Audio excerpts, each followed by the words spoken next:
Thanks, Karen. And I want to start off just by acknowledging that we're broadcasting this webinar here from Miskim's Squamish and Tsleil-Waututh territory. And as you know, as we're talking about clean growth in BC and the role of building, it's incumbent on all of us to think about how the right to housing for Indigenous peoples in this area is protected, and also how they can benefit from all the wealth that's being created through the construction industry across the province, both in the region and in urban areas. Let's start with a little story about a site that we visited about a week ago. This is a passive house that's in this construction right now on the corner of Fraser and 57th Avenue in Vancouver. It's a project by Aspire Developments. It's their first passive house. The design team, however, Cornerstone Architecture, are well known in passive house world and have currently about 20 multi-unit residential buildings in various processes of development to the passive house standard. So this is really exciting because it shows a broadening of the base of the trades and the designers and the builders that know how to build net zero ready homes and high performance, low carbon homes. And it also shows that policy is working. This is a direct result of policies put in place by the province of BC, and most importantly in this case by the city of Vancouver. And so as we're looking at the policy proposals that are articulated in the intentions paper, overall it's a positive package that can transform the industry, both the construction industry, but also address retrofit needs in BC. If we carefully implement the ideas that are raised in this paper, we could have one of the most performant regulatory and capacity building framework for construction in, arguably in Canada and possibly in the world. So I'll start. I will not actually go through all the ideas that are proposed in the intentions paper. We're currently wrapping up, polishing our submissions, our comments, which we'll share with all of you probably early next week. And so in there will be, addressed the entirety of the ideas raised in the intentions paper. I'm going to focus our time here on, setting a bit of context for the work, and on three big ideas. One, ensuring that we have sustainable funding for loads and grants. Two, the role of carbon fuel selection policies in avoiding technology lock-in. And three, and opening energy data. And then we'll post on some Q&A. Many of you will have seen this chart before. This is the emissions from the building sectors in BC from current day projected all the way to 2050. The blue line at the top is a kind of business as usual. And as you can see, it flattens, which means that even though our building sector overall is growing, the default gains in efficiency that we're foreseeing kind of balance that off. The green line is the energy savings, the carbon reductions that we can see from the net zero energy ready requirement by 2032, but also by adopting net zero new construction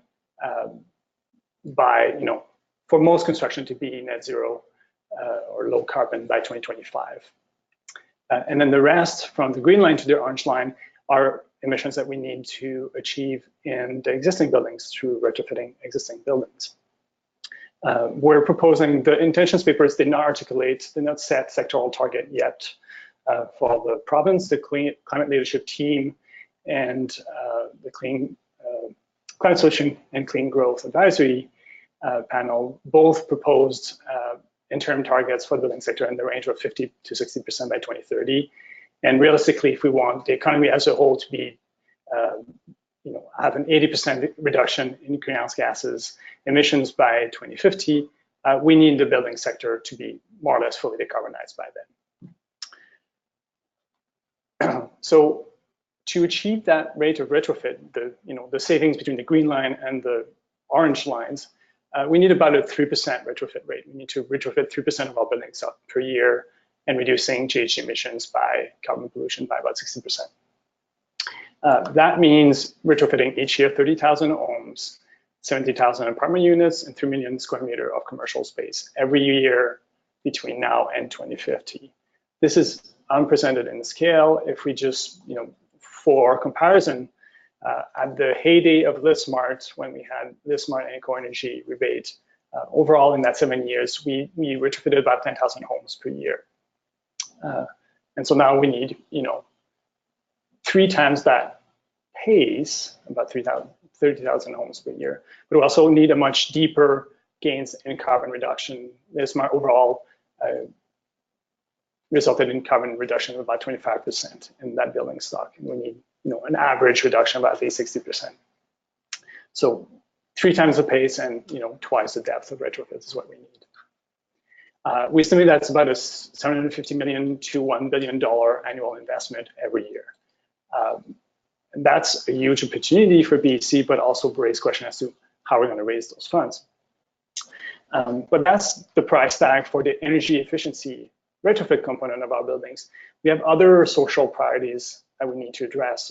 An important one is the seismic risk. So this is a picture of the Christchurch earthquake in 2011 in New Zealand. And we, as most of you know, are on a seismically active area, but we're just starting to compile more specifically the risk to our building stock, and it's quite considerable. So here's a map for the seismic risk in the city of Victoria, assuming a magnitude 9 earthquake, subduction earthquake, which has about a 5% likelihood of happening in the next 50 years.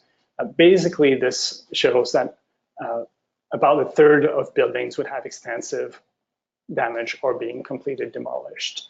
If we look at the upper range of what's possible in terms of earthquake, about a 2% probability, that increased to about 2/3 of buildings being either extensively damaged to the point that it cannot be used anymore and can be occupied after the earthquake, or completely damaged. And of course, it's going to come with significant impacts on the accessibility of housing, but also cost of lives. So there's a lot of work that needs to be done to retrofit our buildings, both for energy purposes, also for seismic, and obviously for fire code improvements and others. So as we look at how to do this work, we need to find ways to have efficiencies of scale between these different social needs. And so 3 key ideas to achieve this. The first one, we're going to need to invest a lot of funds. As I mentioned, $750 million to $1 billion for the energy components, plus whatever the seismic costs are. One way we can achieve this is by securing public capital. And that's one of the major shift in how we approach our building stock that we're going to need to accept, is that to achieve these targets, we're going to need to invest both, to facilitate private investment in those buildings, and owners have incentives to do so. We need to facilitate that process, but also to facilitate that through publicly backed loans or grants. And one thing that we can't afford to continue to do is to have very short-lived incentive programs. So this is a timeline of incentive programs in BC, and the orange bars, we don't need to read the details, are different vintages of the incentive programs that we had, and the blue bars are the uptake and closing audits. This is for homes only. So we can't afford to have this roller coaster of programs that go in and out. We've heard it clearly from everybody in the industry. This is actually quite detrimental to the establishment of a healthy retrofit economy. So how do we find sources of funding for incentive programs and for loans that are more steady, that are not dependent on general revenues and political cycles? One of the model that we can consider is the approach that Germany took, for example, is the issuance of green bonds. So in Germany, the government issue green bonds that is then managed by the KfW Development Bank and made accessible to private banks to offer to customers. So all the front-facing work is done through your retail corner of the street bank, which will offer you a mix of a loan and a grant. And the deeper energy, the deeper carbon reduction you achieve in your proposed retrofit, the more of a grant you'll have and the larger loan you'll be able to take. So this makes because this is publicly borrowed money, it makes a very low lending rate, about 1 to 3%. But the good news is that the scheme overall is fiscally very responsible, because for each $1 million, say, granted through the program, it triggers $4 to $6 million investment in the homes or in the buildings, and the public, the state takes taxes on all these investment and all these processes, whether it's a sales tax for components, income tax for worker, corporate tax for companies, and if you factor in EI, employment insurance costs that are avoided by creating the employment, overall this returns 4 to 5 times more money into the pocket of the state or the government than the original investment. So it is a very sustainable long-term funding mechanism, just like any other investment of the government in the economy can be regulated by increased economic activity. But by that same logic, we could have significant public investment in our building stock and recuperate those loans that are achieved by selling bonds on the private market, recuperate them just through taxation. So that's one of the big ideas that the Ministry of Finance and others will need to think through as we are asking ourselves, how do we pay for all these energy retrofits and all these seismic retrofits? The other key idea that we need to keep in mind is that fuel selection matters, and that seems somewhat of a no-brainer, but an important thing to reiterate. So back to this curve here, the green line is emission reductions that are expected from new buildings being less carbon intensive than the buildings they replace, and less carbon intensive than what would normally have happened. This happens by having new buildings that are more efficient, but also having new buildings that are connected to a low carbon heating source. So here in this projection, in the simulation, we're assuming that most buildings by 2025 are connected to a low carbon source.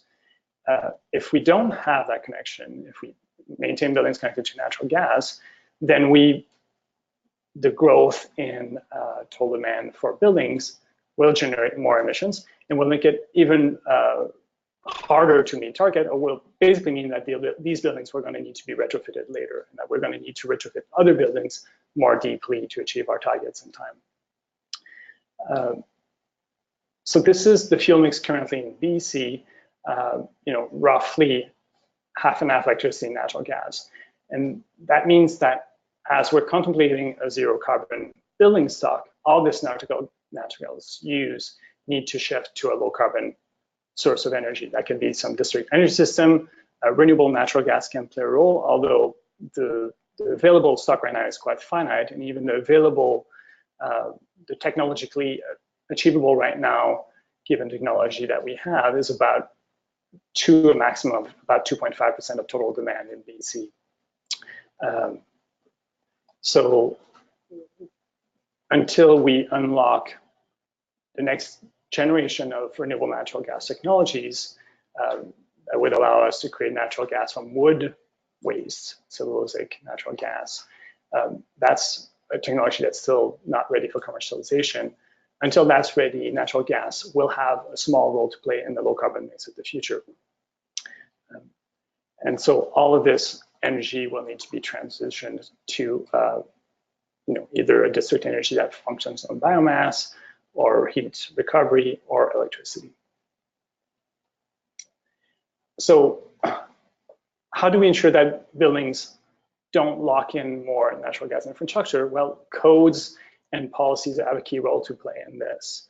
And so that challenges the notion that the building code should be fuel neutral.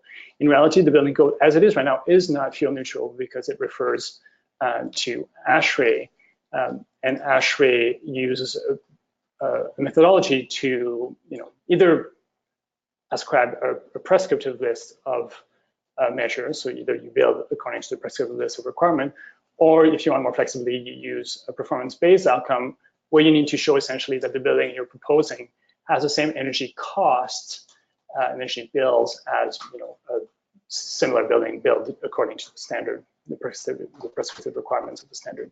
So the fact that we're using energy cost here means that we're weighing differently natural gas, the different fuels. It means that essentially all fuels shouldn't be treated the same. And that was voluntary in the design of the ASHRAE standard, and it was made in part to recognize the fact that not all fuels are created equal, and that for most of the United States, the most expensive fuels are also the most polluting one. That's electricity in most of the state. In BC, we have a different situation. We have a very clean electricity. So electricity is about 3 times more expensive than natural gas. So right now, electricity has any energy savings in the proposed model that saves electricity is a lot more beneficial to the designer than putting in measures that save natural gas by a factor of 3, because electricity is 3 times more expensive. But our electricity is 16 to 20 times less carbon intensive than natural gas. Natural gas emits 16 to 20 times more carbon pollution than electricity. So the way ASHRAE was set up for the US doesn't work for BC in terms of setting the right signal in terms of what we want for fuel mix. There's plenty of examples of policies that are trying to correct that. The most notable one is zero emission buildings plan from the city of Vancouver, which basically sets greenhouse gas intensity targets for buildings. This is exactly the same approach, except that when you weigh the different fuel, instead of using cost as a weighing factor, you use their carbon intensity, which of course aligns then decisions with the outcomes that we're trying to reach, which are carbon reductions. So the city of Vancouver has done this, the city of Toronto has done this, and a lot of leading voluntary standards like the Zero Code from Architecture 2030, the Zero Energy Certification from the Institute for Living Future, International Living Future Institute, and of course the Zero Carbon Standard from the Canada Green Building Council, all have clauses that weighs the different fuels differently and tries to discourage the use of natural gas and encourage the use of low carbon fuels. So this is a key shift in our thinking that we need to see in code development nationally and in BC. And the intentions paper raises that question very wisely. And I think it's a good time to have this conversation. Now, the flip side of that question is the question of affordability. So we need to make sure that the building's operation is affordable in the long term. But there's good news there in that electricity can be used very effectively if it's used as a heating source through heat pumps, and that roughly, you can see some of the math here in terms of estimated costs and estimated carbon pollution. Roughly, the gas furnace electric heat pump can have similar costs, which is basically from the fact that gas is about 3 times cheaper, but electric heat pumps are about 3 times more more efficient than natural gas furnaces. So we can electrify while maintaining affordability of the energy bills. So the simplest path to advance asset policy would be to add a greenhouse gas intensity metric and energy step code. And we can set different threshold for that greenhouse gas intensity metric. Typical is to have one at about 6 kilograms of CO2 equivalent per square meter per year, and have another one, say, at 2 kilograms of CO2 per square meter per year. Having these sort of threshold as opt-in policies that local government could refer to in their incentive programs, in their bylaws and others, would allow the energy step code to steer new construction towards low carbon system. And that's actually necessary because if we project forward the construction, even if we assume a great uptake of the step code, and right now it looks good, local governments are buying in, we're not necessarily going to see the carbon reductions that were one of the key drivers for the creation of the step code, because we still don't know which way the fuel section is going to go. So we can have a more efficient buildings, but if it's still on natural gas, it will still emit significant carbon pollution. The third big idea is setting energy data free, making energy data available broadly to enable innovation and to enable feedback on performance and to enable code development. This is not a new idea, but there's a lot of work that needs to be done to do this in a way that will be very transformative.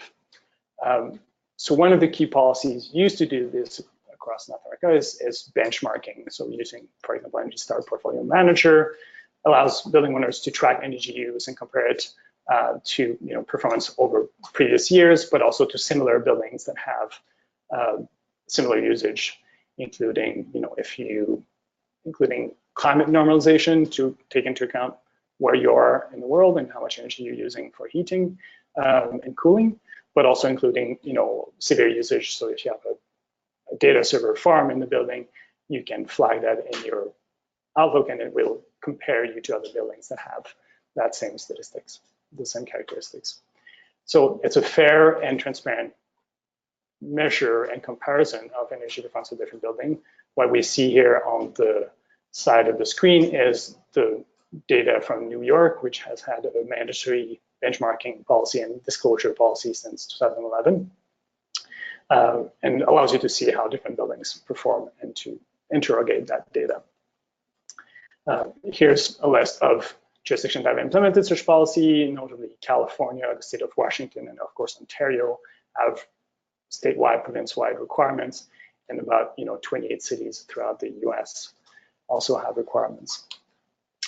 Benchmarking has been shown to save energy. So in the early days, across the entire portfolio, the EPA has seen that just a mere fact of benchmarking, even without disclosure, had driven average use by about 7% over 3 years. But more interestingly, we're seeing now results coming out of New York, which had a disclosure requirement for the longest time, and that shows that the added fact of requiring disclosure drove another 14% of savings 4 years after the policy came into force. So there's a kind of a delay for action, but there's a significant benefit from making that energy use visible. And there's, we can all postulate to different drivers for that change in behavior, but one of which would be the fact that a lot of investment companies, whether they're large banks or pension funds or others, invest in large real estate companies that report their environmental, social, and governance performance. So it's about $2.8 trillion globally of that is invested in companies that report their ESG performance. And therefore, if we're making the energy performance, the carbon footprint of buildings more visible, we're giving these companies a strong incentive to improve their score because it is being looked at by their investors.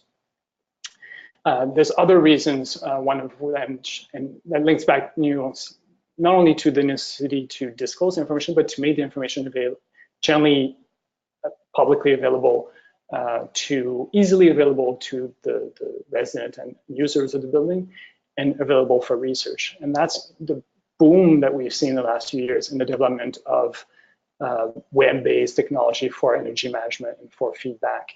So there's a large collection of apps and softwares that have been created to help people manage energy and manage their safety, and some are geared to different users, different interface. But there's a lot of creativity here that we can harness if we make the data available.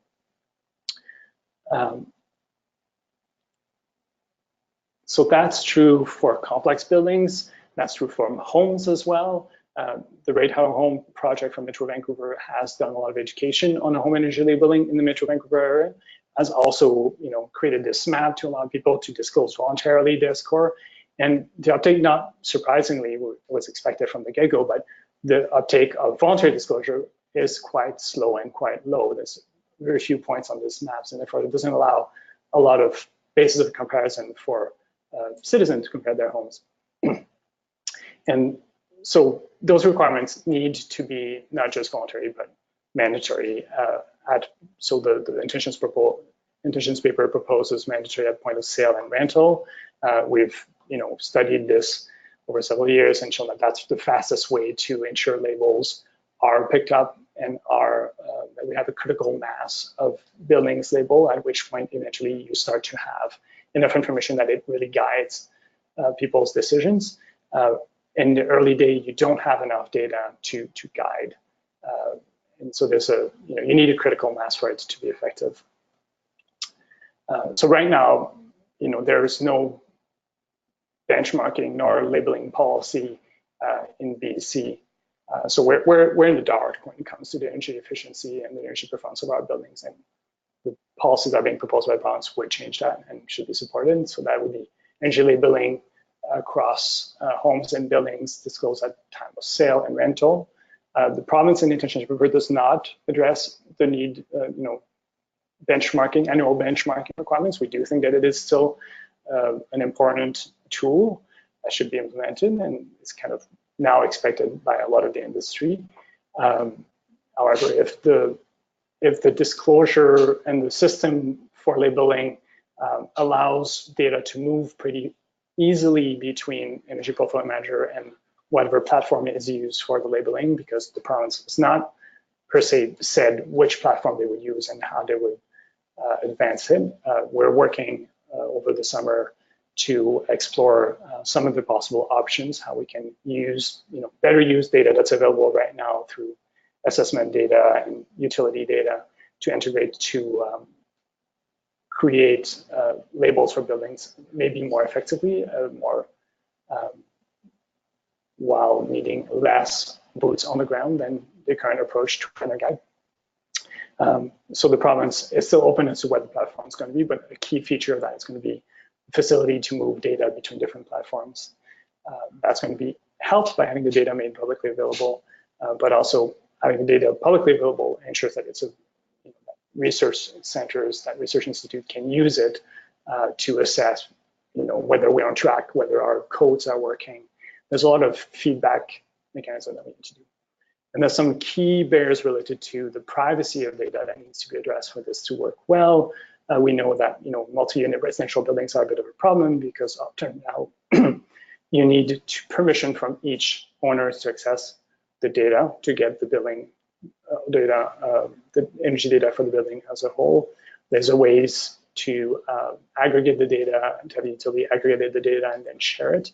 But overall, there's also an important social conversation around should energy use be private information? It's not in a lot of the world. In Europe, it's a common information to be shared, to be visible by others. And that's an important piece of the conversation we need to have now in order to enable these systems that we're going to create and invest a lot of time and energy in educating realtors and educating builders and homeowners around these systems. So now's a good time to have this conversation. So these are three big ideas that need, that are placed in different places of this paper. There are many other ideas. We'll be sharing our submission to the province early next week. We have lots of recommendations in there to make the ideas that are raised a bit more specific.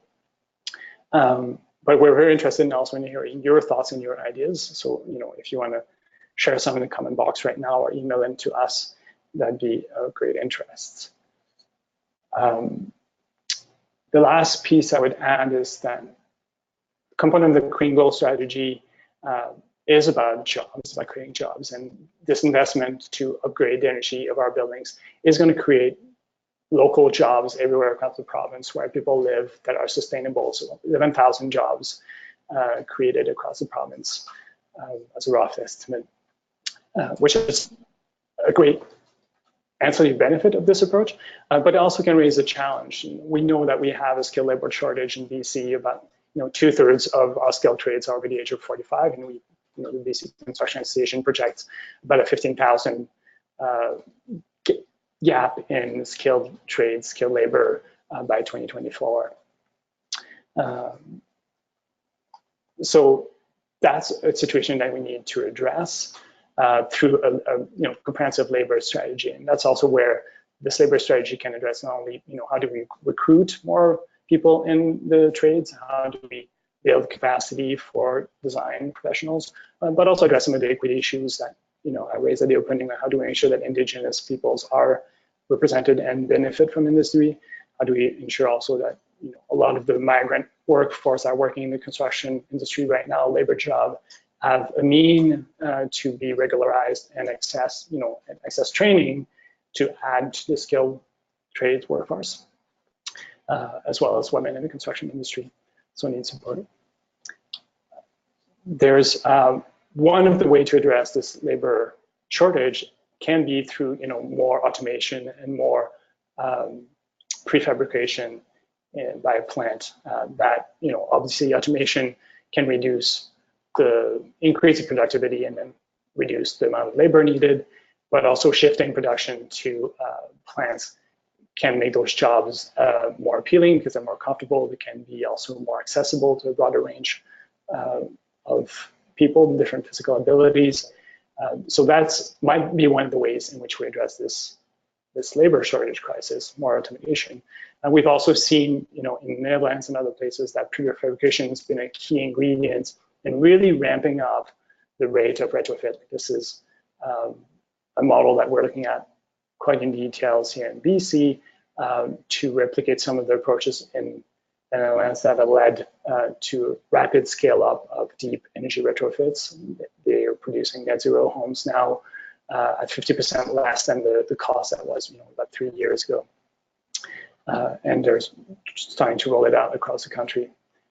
This is an approach that we're partnering with BC Housing, BC Nonprofit Housing Association, and the City of Vancouver to do a affordable housing renewal project to bring to BC and to really ask, how do we bring all the pieces together around financing, around regulation, around capacity building, and how do we synchronize both the demand and the supply? Construction companies that would invest in a production plant need to know that there's going to be supply for that, that there's going to be demand for that technology. And housing providers that want deep retrofits done need to know that deep integrated retrofits are a possible solution. So we need to synchronize the demand. And we're working on that, looking partially at the social housing as a great landing starting point for that work. Because it benefits some of the most vulnerable population, but also because there's going to be large investments from the province and the federal government. Billions of dollars are going to be invested in the social housing in the next 10 years. And so we can make sure that these investments, really accelerate the commercialization of deep energy retrofits, but B, also are used most effectively to get the outcomes that we need, which are low carbon buildings that are safe, healthy, and resilient. So I'll leave it at that to leave some time for comments and questions. These are some of the reports that inform some of the conversation we've had. They came out of the 2 Thought Leader Forum that we had in the last 4 years, and other research that we've done that's available online. Thank you very much. We'll open it up for a question. Thank you, Tom Pierre. Apologies, apparently there were audio issues at the beginning of the webinar, and so I might just take this moment to remind or to let people know, if you have questions, to please type them into the question box. And also to let people know that this webinar is being recorded. And I wanted to let folks know that the intentions papers that were released by the government nearly 2 weeks ago now are a set of proposed actions to reduce emissions from the transportation and building sector, and also describes the clean growth program for industry. And these papers are part of a bigger climate strategy that the government is creating. And the strategy will combine the climate strategy, the energy roadmap, and the economic strategy. Some of the themes or values that the government is looking to strike with the clean growth strategy are clean energy, energy efficiency, investments, jobs, low carbon industries, and partnership with Indigenous peoples. And the papers themselves present proposed actions that will cover a portion of the emission sources. We don't have any information on the expected emissions at this point, but we do know that government will be announcing expected reductions associated with actions announced in the fall strategy. Subsequent actions in 2019 that the government is committing to put forward include waste, global energy opportunities, low carbon energy, public sector leadership, transportation systems, and adaptation. Also, if you have any comments about anything that you've heard today or anything that you've read in the intentions papers, please also feel free to put those into the question box, and we'll take those as feedback. And I believe we're going to have a poll question now, so a little bit of participation.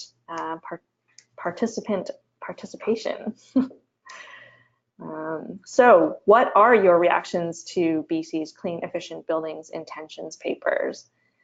You can take this moment to select one of 4, feeling optimistic, neutral, concerned, or you haven't had time to review and digest them yet and feeling like you need more information, or you just want more information altogether. So we'll just wait while folks enter their vote. And just a reminder, any questions can go in your question box.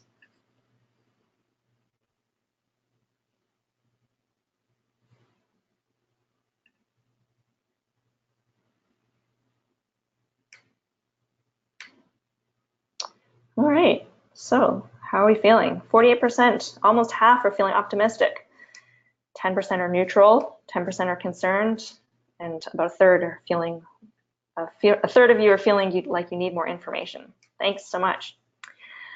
Okay, so we have about 20 minutes for questions. First question, in terms of retrofits, what kind of technology are you suggesting or do we feel would be appropriate? Yeah, so there's a broad range of options, and it's going to depend based on the building stock and on the the characteristic of the building. But if we look at the solutions that emerged in the Netherlands, I was trying to here. So what we've seen emerge there, that's that might be a fit for BC. We're going to test this idea. We're not married to that technology, but it was a mix of prefabricated, assembly panels for external insulation, so including cladding, insulation, sometimes even with the ducting for the HRD systems built straight into the prefabricated panels. That is custom build, so the buildings get 3D scanned and turned into a BIM model, and from that they build the panel that gets installed on the outside of the buildings comes prefabricated with windows. And the key advantage of this is that because the windows are already built with the wall, you save on all the window installation, all the window cladding and others. You also increase the performance and the control, the quality control on these components, and increase the delivery time. They do these whole building retrofits, net zero retrofits in less than 10 days now without displacing tenants, which is very important to limit disturbance, but also to reduce the cost of displacement, and also the impact as we're considering how this technology can be used in the private sector as well. Not displacing tenant has a big impact on the value of rents, of course. So that's one solution, and in those cases, generally the heating system is a heat pump mixed with an HRV. Of course, if the envelopes get tight, then you need then to add ventilation. So you change the mechanical system as well to a heat recovery ventilator with a basic heat pump for water and space heating. So that's one kind of package, the deep retrofit overall package. In some cases, it might be that you need a more tactical envelope remediation, just improving air tightness, and then focusing most of the energy on shifting the heat plant to a heat pump, to a low carbon heat source, which would address not necessarily the durability and the seismic upgrade of the building, but address its decarbonization, switching it to a low carbon fuel source. So these are kind of two poles, and of course there's a gradient between these two, but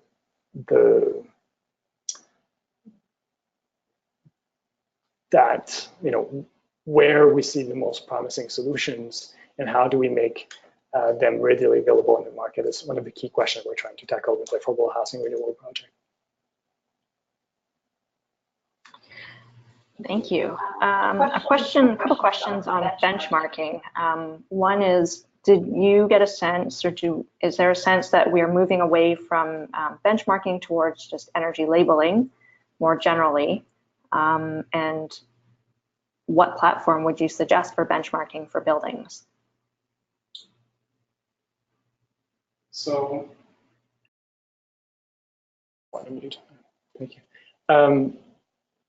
So we don't, the intentions papers do not mention a benchmark, an annual benchmarking requirement. When they're talking about labeling for buildings and homes, the labeling for building could be using Energy Star Portfolio Manager which is a benchmarking tool. So it's a bit of just ambiguity in the language.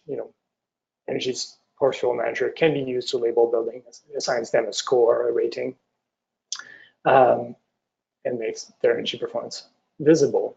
So we don't know yet what the platform could be, and right now where the incumbents are kind of EnerGuide for homes and Energy Portfolio Manager for complex buildings, our sense is that the province is interested in having a solution that would work across the building stock, that would be familiar to owners and tenants, regardless of whether they live in a condo tower or in a home. That's a desirable feature. Whether we're going to find that right compromise is a question that we're going to be looking into this summer. We're happy to take your thoughts and comments on it. So unclear yet where the province is headed towards this. Both, if there is a technology to produce a label at time of sale and rental that is relatively easy to do, we could, potentially use the same technology to have an annual labeling requirement, an annual upgrade, an annual benchmarking, because the annual, having regular checking is important in tracking performance, but also in making sure that there's a reward for improving. If you invest in your buildings, but the last label was done before you did all these investments, then you even need a new label to show the result of your investments. So doing annual benchmarking through Energy Portfolio Manager, once it's set up, it's very easy. Now both the utilities have or just about to have electronic data transfer that makes importing energy information from your account very easy. So once it's set up, you have an ongoing way to track and report energy. So benchmarking Energy Star Portfolio Manager is a very familiar to the industry, a very easy tool. Part of the issues with benchmarking is that most of the policies start with large buildings. So Ontario applies it to buildings that are above 50,000 square foot. And often a lot of these very large buildings are already professionally managed and have pretty good energy systems. So it's helpful to benchmarking in making more transparency in the market and driving their behavior towards higher performance, because they are being kind of looked at through a sustainability lens by the investor. So it helps. But the sector that most need the feedback on its energy use might be smaller buildings, and the smaller B and C offices and the smaller apartment blocks and the smaller homes that are not have the level of professional management that large buildings have. So the question for us is, Energy Star Portfolio Manager is a great tool.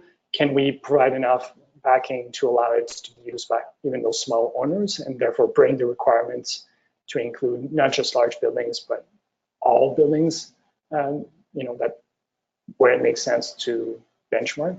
Homes, private homes are kind of a different beast altogether, and we might want to treat them slightly differently. So these are some of the questions that we believe the province should look into and address as we walk towards understanding what will be the labeling regime in BC.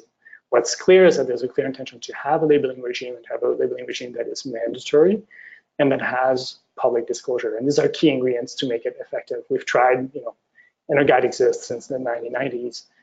It's been voluntary for its entire existence, and it has played an important role in education, but it has not led to a market transformation. It has not led to most buildings, most people knowing what the EnerGuide rating of their homes are, in the way that energy performance certificates in Europe have now permeated through the ecosystems. And if you walk through a realtor window in Europe, you will see all the energy portfolio, the energy rating of the different homes that are being sold. It's a normal practice to disclose that information, and so it's a lot more present in people's awareness than it is here as a result of the labeling policies. So continuing on the same theme, and also continuing on the theme of what's happening in Europe, the UK's energy performance certificates are public.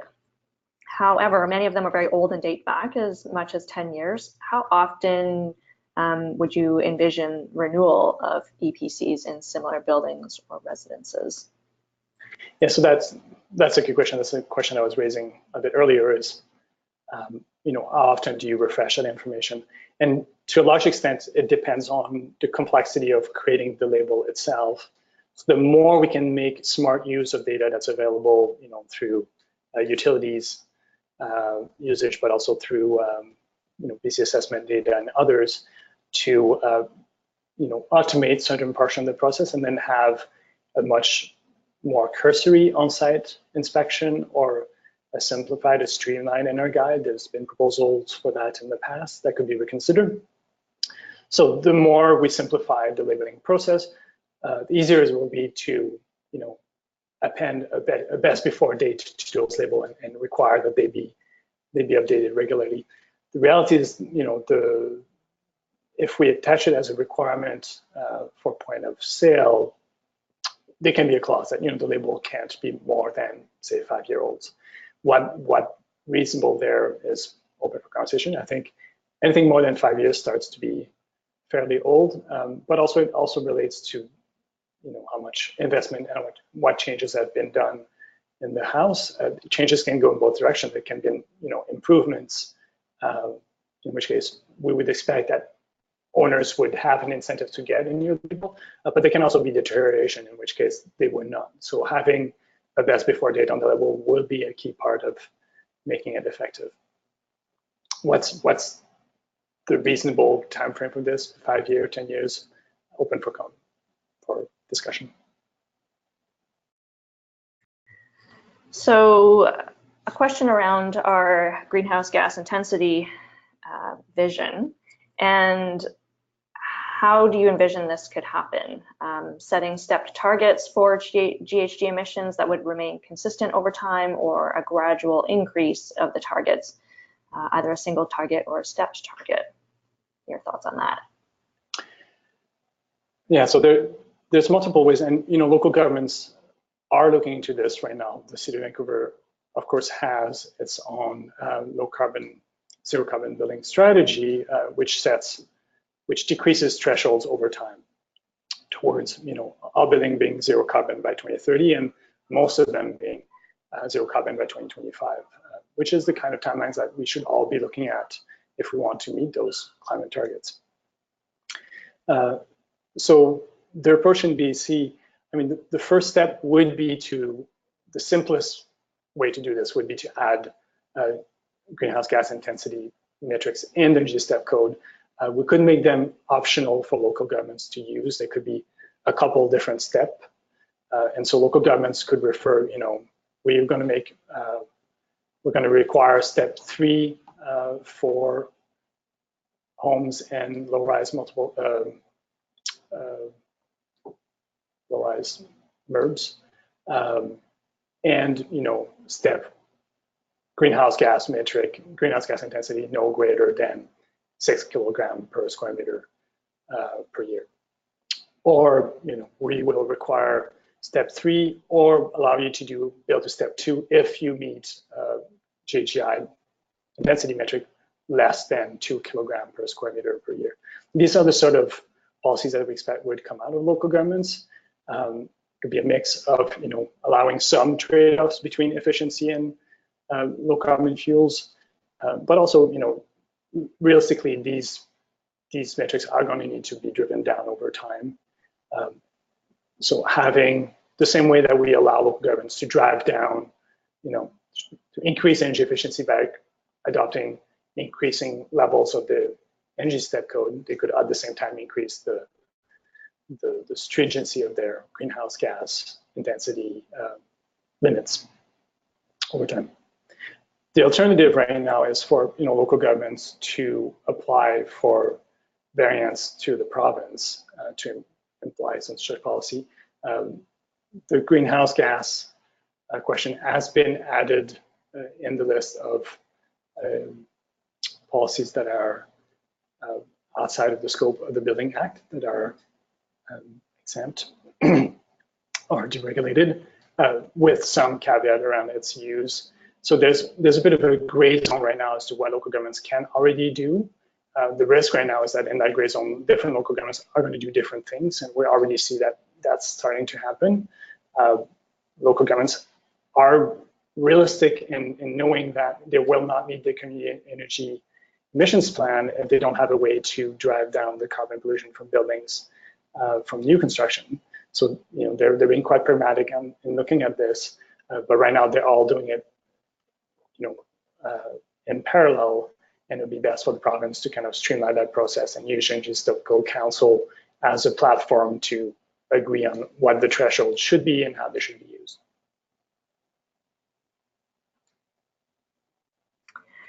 I have a question here about payback period, and payback period is very important to building owners to decide whether a project is approved or rejected. For energy retrofits at scale, what financial payback period would you model to enable retrofits to happen at the volume that is needed to meet climate goals? What payback would you model? I mean, I'm not totally sure I get the intent of the question, so if the person who has a question can clarify, that'd be helpful. A couple comments in the meantime. People do use payback a lot to justify investment in retrofits. There's a few problems with that. The first one is, net present value would be a much better metric. How much, if you discount the energy savings in the future, how much value do you have right now to invest in a way that you break even? That allows for a better, some measures can have a long payback period, but because they save so much, so much energy over a long period of time, have a positive net present value. So that's one of the metric, and also our projection on future energy costs when we calculate payback and net present value. We generally assume the energy costs remain the same. If some more sophisticated user might have some future projection of energy costs. What we do know is that energy costs are rising, and they're rising faster than expected. And so some caution in counting energy savings, but also that the energy cost savings are only a portion of the benefits of the energy retrofits. This increase in comfort, increase in health, and also, and there's more and more data available now, increase on actual sale value. And we don't yet have enough data in BC to allow us to assess the lift at sale that results from having invested in the energy efficiency of the building. There's data in other jurisdictions that show that there is a significant lift, and that it covers often the value of the retrofit itself.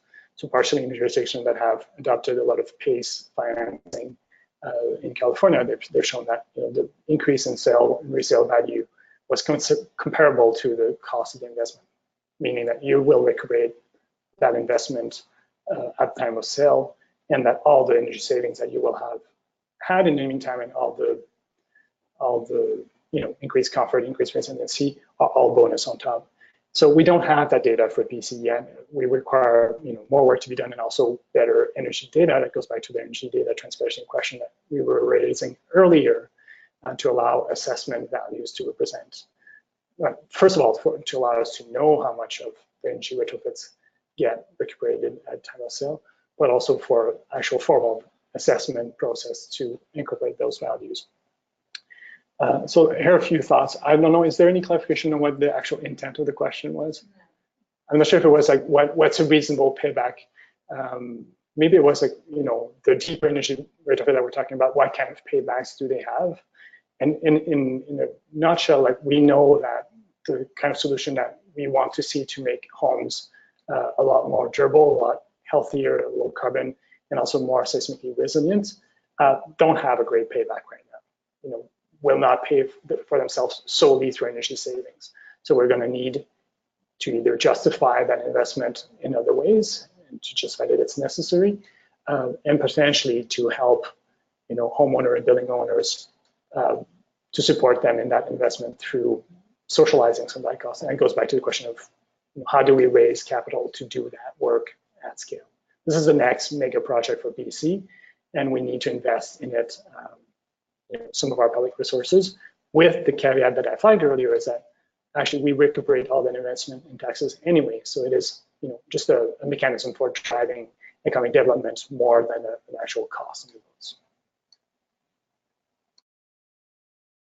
Great, thank you. So unfortunately, we are at the top of the hour and we haven't been able to get through all of the questions, but we will try and provide some clarification potentially through email if possible. To summarize, I think while the government has been putting forward some very specific proposed actions, and we don't know to what extent they will be adopted, but we'll see with the clean growth strategy that is released in the fall. There are some very good actions on the table that could put BC back on the leaderboard, and some of those actions could be among some of the boldest in Canada and North America. Of course, we will be waiting, as will you, to see what comes out in the fall, and we'll be looking forward to seeing the details of the actions that will be implemented in the strategy, and we'll be diving into the numbers to see how the actions put on the table will lead to reductions in each of the sectors, including the building sector, and how these all get BC back on track to meet our overall provincial carbon reduction targets. And we'll also be looking for continued commitment towards the release of the other suite of actions that I mentioned that are due out in the first half of 2019. In the meantime, we will be publishing our submission next week, and we hope they'll be helpful to all of you to inform any of your submissions, and we encourage you to make your own submissions.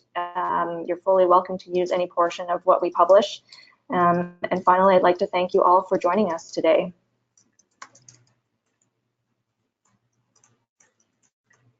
Thanks, everyone.